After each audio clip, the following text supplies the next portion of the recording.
Bonjour, je suis Hassan Banan, professeur de SVT. Notre leçon d'aujourd'hui porte sur les matières radioactives et l'énergie nucléaire. Comme vous savez, les stocks des énergies fossilifères sont limités dans le temps et dans l'espace. L'énergie nucléaire à très fort rendement énergétique est utilisée à grande échelle, mais elle engendre des dangers pour la santé et l'environnement. Les axes qu'on va voir aujourd'hui, c'est quelles sont les caractéristiques de la matière radioactive, quels sont les intérêts de cette radioactivité et quels sont les dangers de cette matière aussi radioactive. Et finalement, on va voir quelles sont les alternatives possibles. Commençons par un petit rappel. Donc l'atome est composé d'un noyau autour duquel gravitent des électrons. Le noyau est formé de nucléons qui est composé de neutrons et protons. Prenons comme exemple la représentation symbolique du noyau. Donc X, c'est le symbole de l'élément chimique. A, c'est le nombre de nucléons qui est égal au proton plus neutrons. Z, c'est le numéro atomique qui est égal aussi au nombre des protons. Dans la nature, certains noyaux atomiques sont instables, c'est-à-dire radioactifs. Ils se transforment en autres noyaux plus stables en émettant des particules au rayonnement. Ce phénomène s'appelle la désintégration radioactive. Ces émissions sont classées en fonction du degré de leur pénétration, à savoir donc les émissions alpha à faible pénétration, donc ils sont stoppés par une feuille de papier. Les émissions bêta à pénétration faible, ils sont stoppés par une feuille d'aluminium. Et les émissions gamma à pénétration très grande, ils sont stoppés par un mur de béton ou plomb. Donc les particules alpha, un noyau d'hélium, peuvent pénétrer dans la peau et sont arrêtées par une feuille de papier. Les particules bêta chargées positivement, bêta plus, et négativement, bêta moins, ils sont arrêtés par une feuille de plastique ou d'aluminium. Et enfin, les rayons gamma, qui sont des photons de haut niveau d'énergie, n'ont ni masse ni charge, et sont arrêtés par un mur de béton ou de plomb. Passons maintenant pour voir quelques propriétés de substances radioactives. Donc cette figure, il nous montre une famille radioactive qui correspond à l'ensemble des noyaux qui sont issus d'un même radioisotope. Ce radioisotope se désintègre et donne un noyau fils qui, à son tour, peut se désintégrer jusqu'à arriver à un noyau stable.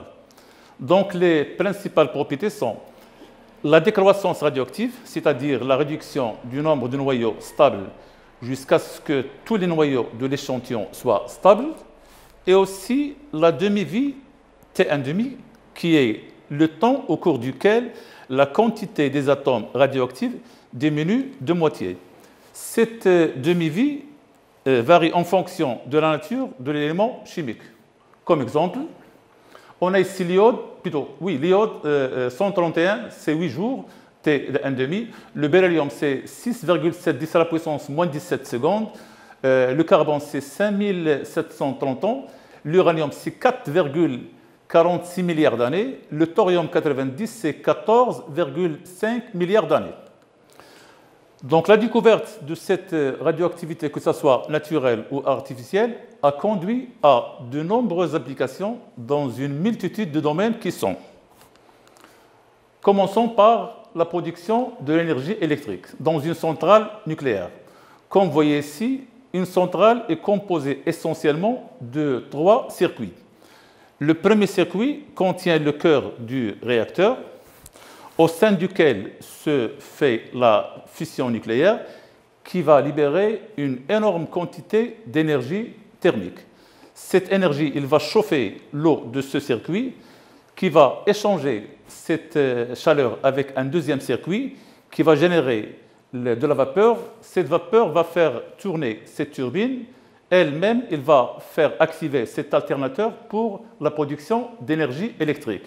Et finalement, on a le troisième circuit qui est ici matérialisé en vert, c'est un circuit de refroidissement, d'où la nécessité de l'installation de cette centrale près d'un fleuve ou la mer.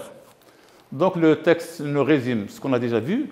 La fission nucléaire au cœur du réacteur génère beaucoup de chaleur qui chauffe l'eau du circuit primaire.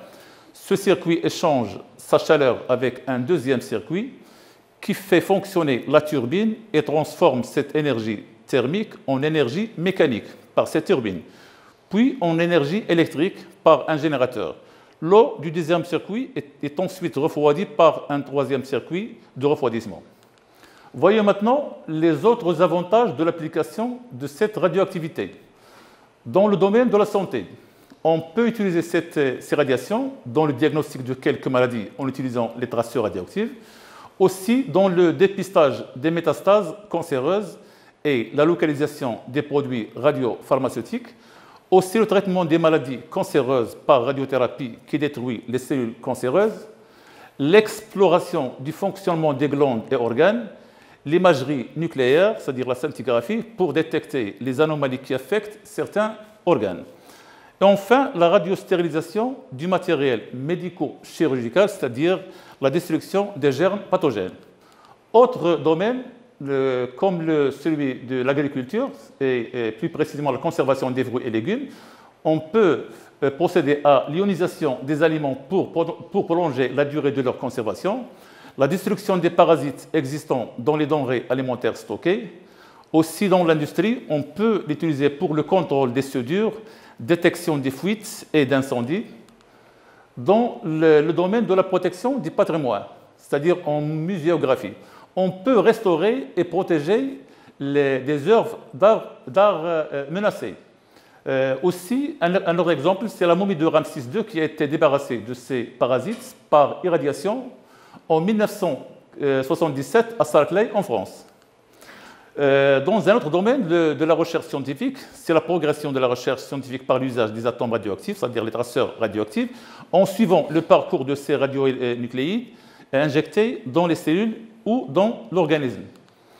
Aussi, le domaine de l'exploitation de la Terre et son histoire.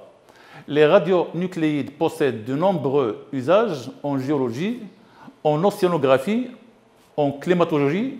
Ils ont notamment permis de déterminer l'âge de la Terre et découvrir l'histoire du climat. Aussi, dans un autre domaine qui est la prévention des risques naturels, la prédiction des séismes suite à la libération d'éléments radioactifs, exemple le radon, la prévision des éruptions volcaniques probables à l'aide de l'extensométrie et la distensométrie. On a aussi la datation des événements biologiques et géologiques.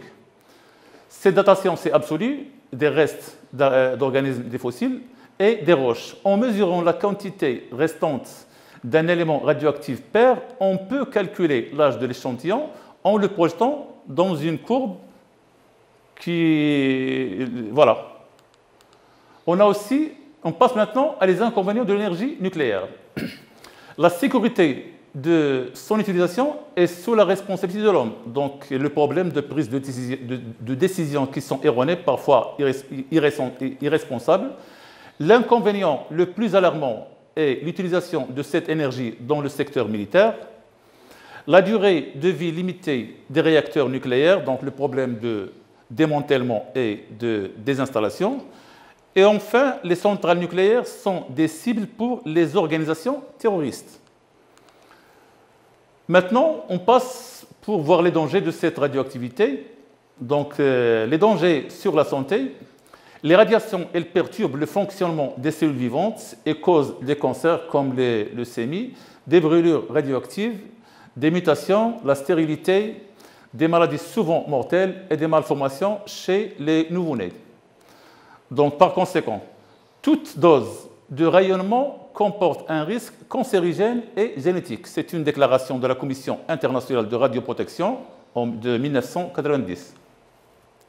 Donc, les autres dangers sur l'environnement sont les radiations, ils contaminent les différents milieux naturels et s'accumulent le long des chaînes et réseaux alimentaires, entraînant une diminution de la biodiversité et un déséquilibre des écosystèmes.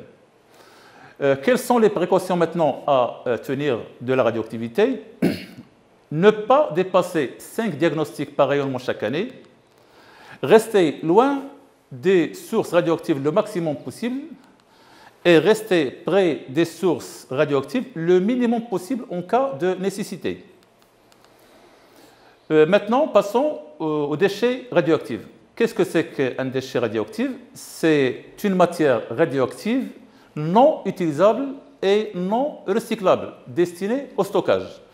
Il peut être issu de l'industrie nucléaire ou d'autres secteurs et se caractérise par deux choses. Son niveau de radioactivité, c'est-à-dire la quantité du rayonnement émise par les radioéléments qu'il contient, et sa durée de vie, qui dépend de la période radioactive des éléments qu'il contient.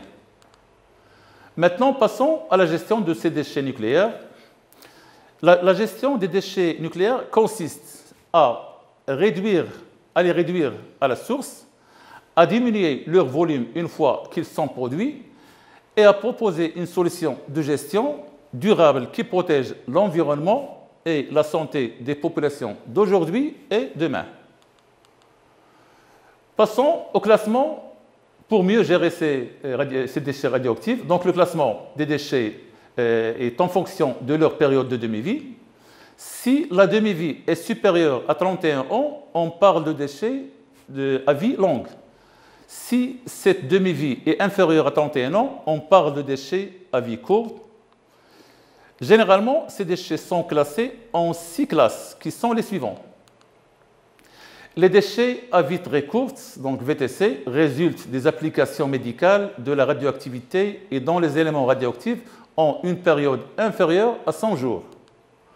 Les déchets de très faible activité, donc TFA, ils sont principalement issus du fonctionnement et du démantèlement des installations nucléaires, à savoir la chimie, la métallurgie et la production d'énergie.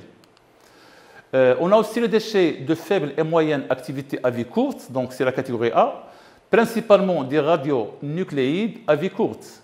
On a les déchets de faible activité à vie longue, ce sont essentiellement des déchets de graphite issus des premières centrales et d'autres contenant du radium.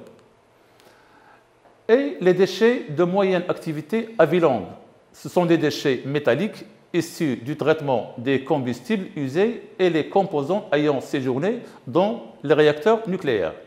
Et finalement, on a les déchets de haute activité à vie longue.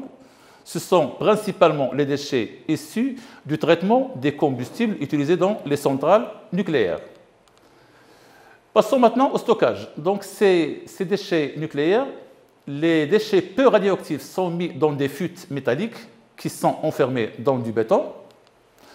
Les déchets de faible et moyenne radioactivité sont placés dans des fûts métalliques aussi, mais disposés de manière à former des couches isolées les unes des autres par du béton.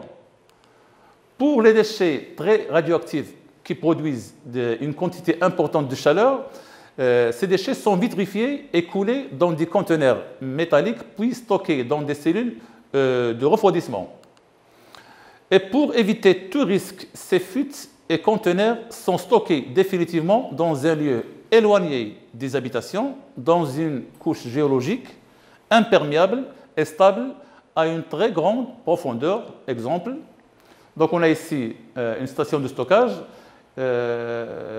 Ici, nous avons le bâtiment de réception et de contrôle, un puits d'accès et de ventilation,